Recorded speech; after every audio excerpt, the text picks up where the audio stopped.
দেশকে বলছি, তোমরা কীরকম জানো? তোমরা হচ্ছে এক একটা নেমো হারাম। তোমরা যার খাবে যার পড়বে, ঠিক আছে, তার তালাই ফুটো করবে। তোমরা এরকম, নাহলে তোমরা কিছু হিন্দু ঘর নিয়ে চলতে পারো না। তোমরা চলবি কি করে? তোমাদের তো বাবার ঠিক নেই।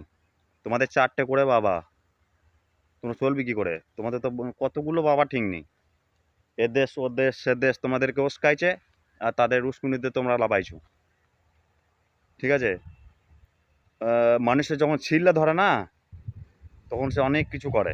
তা তোমাদের এই ছিল্লা ধরেছে, তোমাদের বাঁচার মন নাই। ঠিক আছে, তোমরা আজই বলছো কলকাতা দখল করব। সামান্য তো তোমরা একটা একটা পিঁমড়ের যেমন ক্ষমতা, তোমাদের সেরকম ক্ষমতা। আমাদের ভারতবর্ষের সেনাবাহিনীগুলোকে যদি ছেড়ে দিন একবার, তোমাদেরকে একদম এই বন্যাতে যেমন পিঁমড়ে ভেসে যায় না, সেরকম ভেসে চলে যাবে। আর ফারাক্কা বাঁধটা যদি খুলে দিয়ে, আর দেখতে হবে না তোমাদেরকে। ঠিক আছে, বেশি চুটুর